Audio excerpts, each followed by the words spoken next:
Nếu mà chúng ta chấp nhận được, chúng ta thấy được chúng ta là ai, thì chúng ta có thể chấp nhận được người khác và thấy được người khác là ai. Còn nếu chúng ta không có chấp nhận được chính chúng ta, thì chúng ta cũng sẽ không chấp nhận được người khác. Có những người trong chúng ta không chấp nhận được bản thân. Chúng ta có cái mặc cảm là thua người. Chúng ta giận bản thân của mình. Và khi mình không có chấp nhận được mình thì làm sao mình chấp nhận được người khác. Mà nếu mình có chấp nhận nhau thì mình sống với nhau không có hạnh phúc. Thành ra cái hạnh phúc ở trong chúng đó, nó được dựa trên cái sự thực tập gọi là chấp nhận. Mình phải bắt đầu như thế này.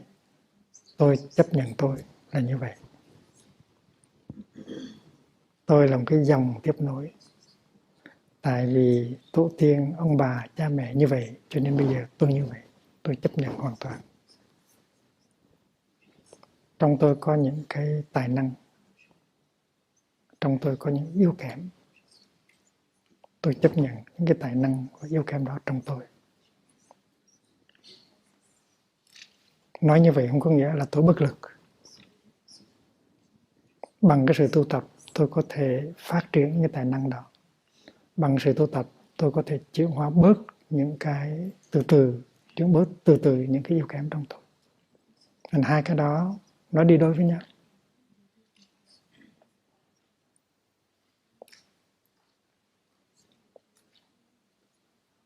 Một bên là chấp nhận cái gia tài để lại, chấp nhận cái dòng liên tục. Một bên là có một cái ước mơ làm cho nó hay hơn. Thành ra một cái sự chấp nhận đó với cái ước mơ đó nó có thể đi đôi với nhau. Thành ra khi mà có một người nhìn vào mình mà khen mình hay là chê mình mà nếu mình có cái tuệ giác đó thì mình không có đau khổ nữa. Tại vì trong khi mình nhìn vào mình thì mình thấy có những cái tích cực và những cái tiêu cực. Chắc chắn là có những cái tài năng và có những cái yếu kém, người nào cũng vậy hết. Và những cái tài năng và những yếu kém đó không hẳn là của một cái ngã riêng. Cái đó là tất cả đều do sự trao truyền. Cũng như một dòng sông vậy đó. Dòng sông nó như vậy là tại vì những cái dòng nước nhỏ nó chảy vào dòng sông nó như vậy. Mình phải chấp nhận hết. Và sự chấp nhận đó nó đem lại cho mình cái sự bình an.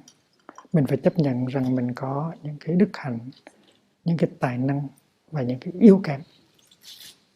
Cái đó là rất quan trọng. Và khi một người khác phê bình mình, ví dụ như là anh giỏi quá đi,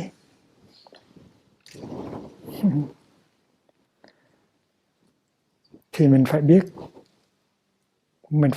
phản ứng như thế nào cho nó đúng với chánh pháp.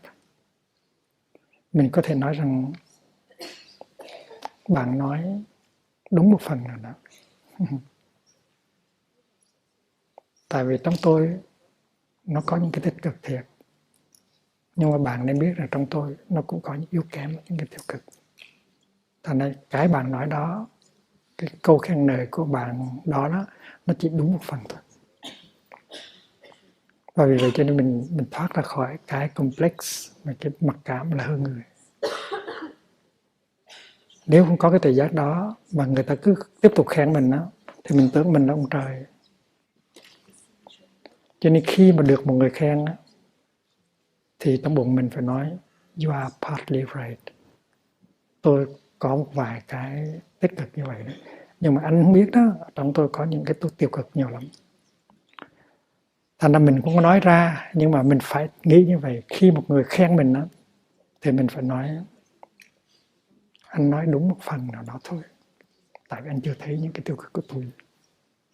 Và như vậy thì mình giữ được cái khiêm nhường của mình không bị phồng mũi lên, và mình không có bị đánh hư của mình, làm hư mình.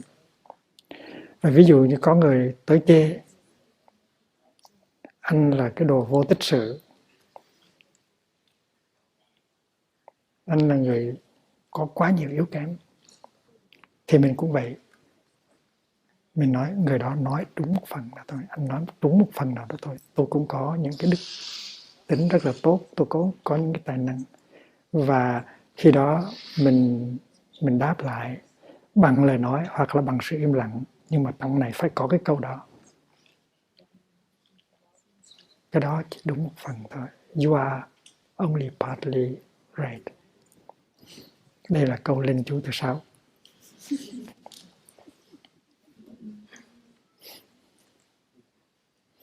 Câu linh chú này mình có thể nói ra lời, nhưng mà chắc chắn dầu mình nói ra lời thì mình phải nói trong người của mình. Khi một người trong chúng tới và khen mình thì mình phải nhớ đọc câu linh chú đó. Anh quá khen, nhưng mà anh chưa thấy được những cái yếu kém của tôi. Anh chỉ thấy một phần của sự thật thôi. Và mình cũng có thể nói với người đó như vậy. Cái đó nó là sự thật.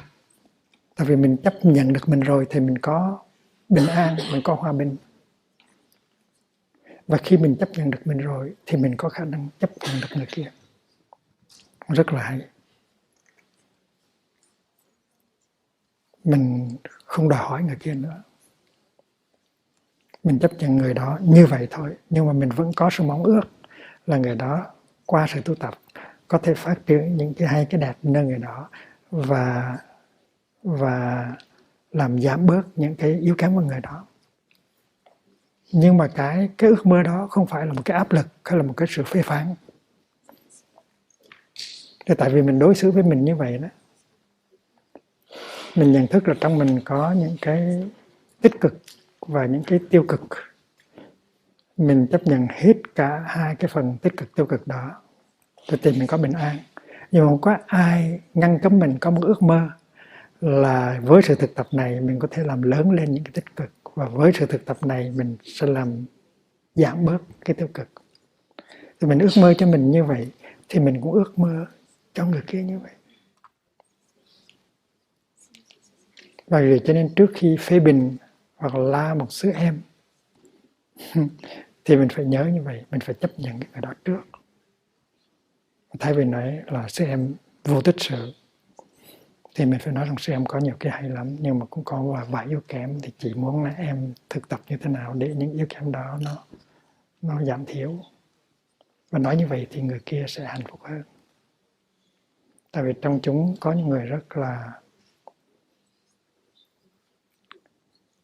mong manh, rất là sensitive, rất là sợ soi sáng.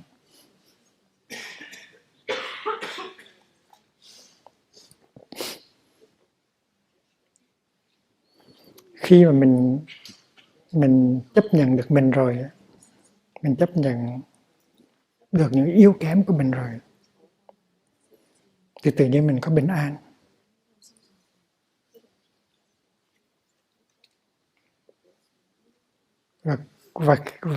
Và khi mình nhìn người khác, mình có thể chấp nhận người khác một cách dễ dàng. Mình nhìn người khác, mình chấp nhận, thì trong con mắt mình nó có cái ánh chấp nhận. Và khi mình nhìn người khác như vậy thì người khác hạnh phúc lắm. Cho nếu mình nhìn bằng con mắt soi mói, chỉ trích, thì người đó sẽ khổ lắm. Bởi vậy cho nên mỗi người trong mình phải có cái ánh mắt chấp nhận. anh ơi, chị ơi, em ơi, tôi chấp nhận anh như vậy, chấp nhận chị như vậy, chấp nhận em như vậy. I accept you as you are. Thì con mắt của mình nó phải tỏa ra cái sự chấp nhận đó. Dù người đó có những yếu kém mà mình ước mơ cho người đó có thể chuyển hóa được, nhưng mà mình phải thấy rằng tuy là người đó có những yếu kém nhưng mà người đó cũng có những cái tích cực ở trong đó. Không có người nào mà không có những cái tích cực, những cái tài năng. Cho nên khi mình bị một người nào chỉ trích đó, thì mình phải căn cứ trên cái thấy cái tự giác đó để mà nói rằng là he is partly right, only partly right. He has not seen the other part of me.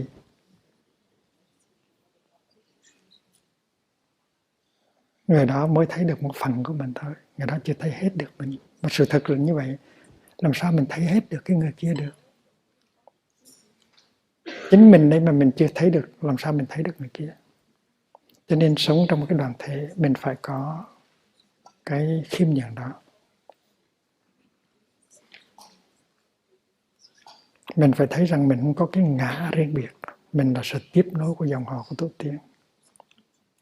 Tất cả những cái tài năng, những đức hạnh mà mình có đây, mình đừng tưởng là của mình, của một cái ngã riêng. Những cái đó đều là do tổ tiên truyền lại hết. Phải thấy được như vậy. Phải dâng lên một cái niềm biết ơn là tổ tiên đã trao truyền lại cho mình những hạt giống của tài năng, của đức hạnh. Nếu mình có một cái hình hài mạnh khỏe hay là xinh đẹp, thì mình cũng đừng tự hào là cái đó là của tổ tiên, chứ không phải là của mình. Và nếu mình có một vài cái yếu kém, một vài cái tật xấu, thì cái đó cũng là của tổ tiên trao lại. Mình đừng bị kẹt vào cái ngã mà mình giận mình tại sao như vậy. Cho nên quan trọng nhất là phải chấp nhận, acceptance. Mình phải chấp nhận chính mình. Và như thầy đã nói, chấp nhận chính mình không nghĩa là chịu chết trong tình trạng đó. Mình vẫn có thể có ước mơ. Với cái sự thực tập mình có thể phát triển được những cái tài năng, những cái tích cực. Với sự thực tập mình có thể giảm thiểu những cái yếu kém. Và mình đối với mình như vậy được, thì mình bắt đầu có thể đối với người kia như vậy được. Mình nhìn người kia bằng con mắt chấp nhận. Dear brother, dear sister, I accept you as you are. You are my brother, you are my sister. Thì người kia sẽ hạnh phúc lắm. Nhưng mà cái điều đó không có nghĩa là mình không có những ước mơ cho người đó. Mình vẫn ước mơ cho người đó, cũng như mình đã ước mơ cho mình, là mình ước mơ cho người đó sẽ phát triển được những cái hay, cái tốt nơi người đó, và có thể chuyển hóa được một vài cái tiêu cực nơi người đó. Thành ra cái câu linh Chúa mà thầy đề nghị là you are partly true, you are partly right. Khi mà họ khen mình á, thì đó cũng là đúng một phần. Và khi họ chê mình á, thì cũng là đúng một phần. Tại vì chúng ta ai cũng có những yếu kém, chúng ta ai cũng có những cái tài năng. Đừng để cho cái chê, cái khen nó làm cho mình đau khổ. Và khi mình chê khen người ta cũng phải cẩn thận. Mình chỉ nói cái ước mơ của mình thôi, cho mình đừng có chê, và đừng có chê, đừng có khen. Mình đừng có làm cho cái ngã của người kia nó phồng ra, nó bung ra, và mình cũng đừng làm cho cái ngã của mình bung ra.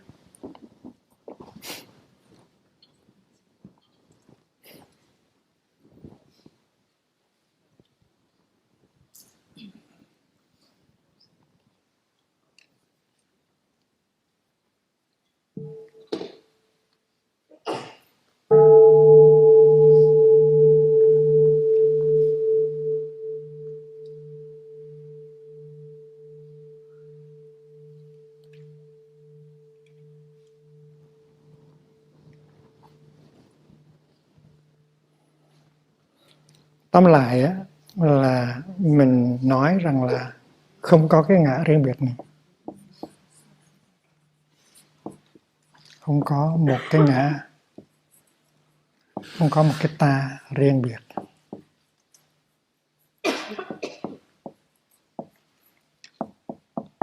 mà chỉ có một dòng liên tục.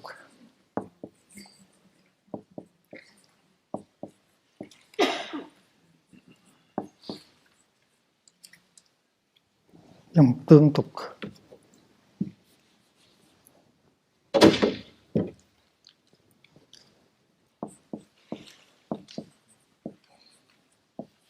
Hình ảnh của dòng sông. Cái này là cái mình phải luôn luôn nhớ.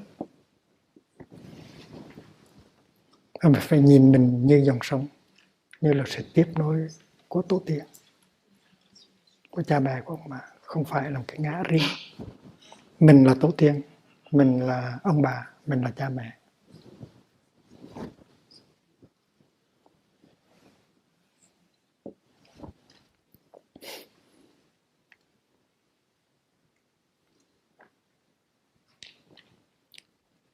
Thứ hai là mình phải chấp nhận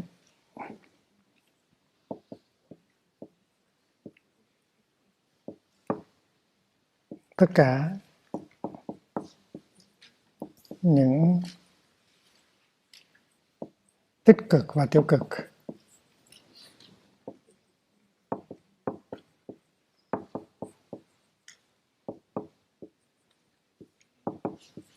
trong cái dòng tương tục đó.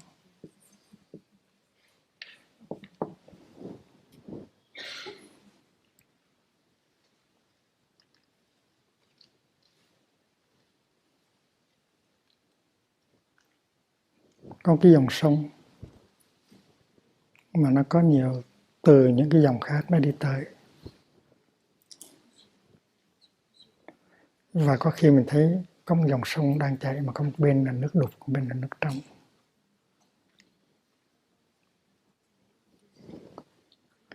Thì mình phải chấp nhận hết. Tại vì những cái suối mà đi vô là như vậy thì dòng sông nó sẽ như vậy. Chấp nhận tất cả những tích cực và tiêu cực trong dòng. Và thứ ba là phải ước mong. Cái này là cái nguyện. Ước mong gì? Ước mong bồi đắp và chuyển hóa.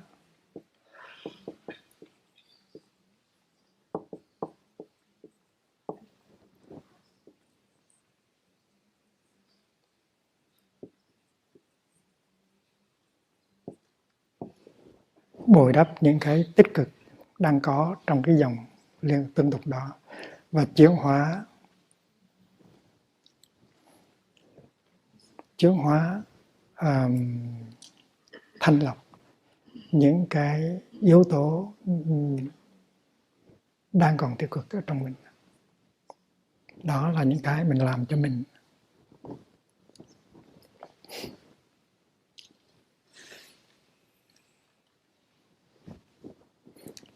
Về cái phương diện tự độ, tự tu, mình làm được chuyện đó rồi á, thì cái liên hệ của mình giữa mình với người khác sẽ tốt. Tại khi mình nhìn người khác thì mình cũng thấy họ là không có cái ta riêng biệt,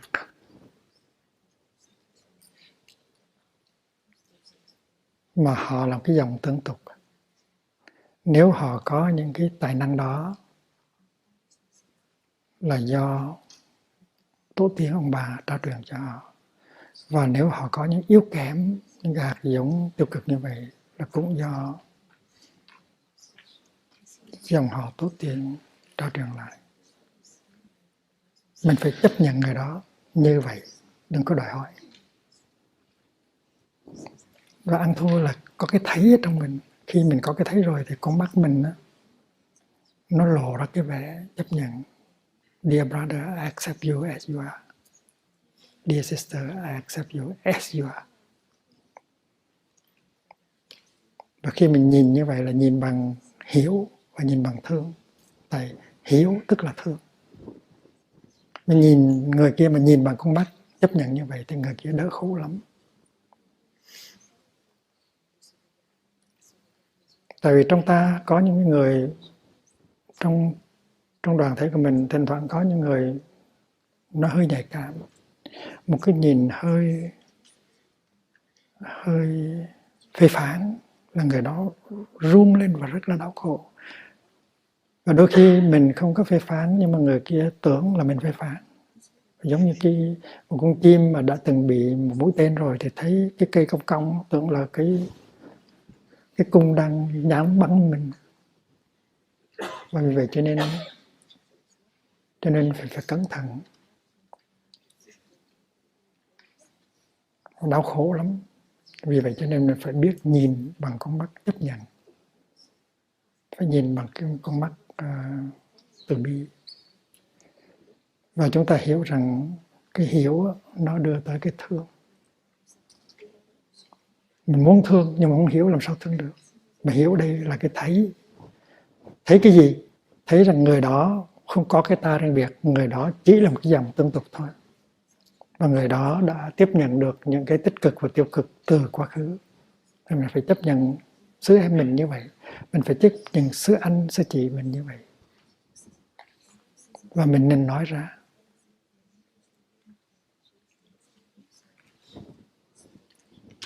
Cách đây mấy hôm trên sân thượng có học và cho 3 em tập sự được xuất gia. Và ngày hôm qua thầy có đưa 3 em đi thiền hành với thầy xuống Sơn Hà. Thì khi mà được đại chúng chấp thuận như vậy thì mình biết rằng là có cái hiếu và cái thương rồi. Thì mình phải thoải mái. Khi mà có cảm tưởng được chấp nhận là mình hạnh phúc lắm.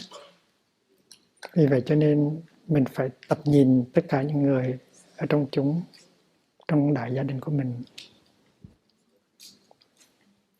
với con mắt chấp nhận. Dear brother, dear sister, I accept you as you are. Nhưng mà điều đó không có nghĩa là mình có ước mơ cho người đó.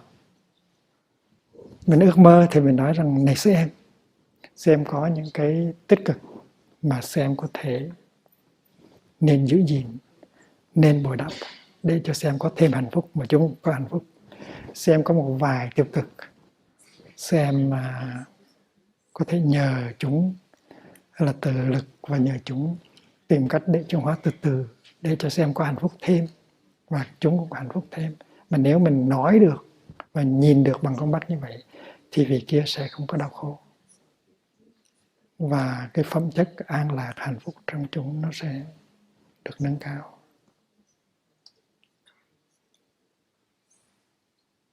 Con mắt mình nó nói nhiều lắm. Nhiều khi mình cứ nói gì hết nhưng mà con mắt mình nó nói. Vậy cho nên phải có cái thấy để cho con mắt mình nó nói được lên sự chấp nhận người kia. Tại vì mình là một gia đình, mình sống với nhau, mình phải chấp nhận nhau mới có hạnh phúc được. Và mình mới có thể có cơ hội đem hạnh phúc lại cho những người khác. Thì 3 cái điểm này là 3 điểm mà mình phải quán chiếu cho chính mình. Mình chấp nhận được mình thì mình có an lạc, có hạnh phúc. Rồi khi mình chấp nhận được mình rồi thì mình có thể chấp nhận được những người khác. Và cái hạnh phúc trong nếp sống cộng đồng nó trở thành một sự thật. Đối với người khác mình cũng phải thấy được 3 cái này. Bằng con mắt mình chứng tỏ rằng mình có cái thấy đó. Và bằng cái lời nói mình cũng có thể chứng tỏ được cái điều đó. Vì vậy cho nên từ đây trở về sau, hay khi nào có ai khen mình thì thay vì mình nở cái mũi ra thì mình nói rằng sư anh nói đúng một phần thôi, em cũng có những cái yếu kém.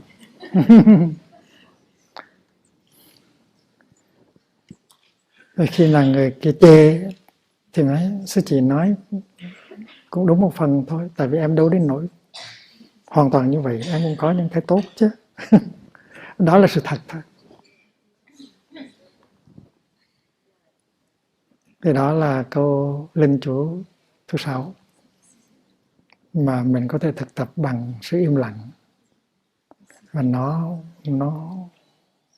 bảo hộ mình, nó không có làm cho mình bị thương tích bởi những cái câu chỉ trích phê bình. Khi một người nào chỉ trích phê bình thì mình đọc câu thần chú đó trong lòng: You are partly right only.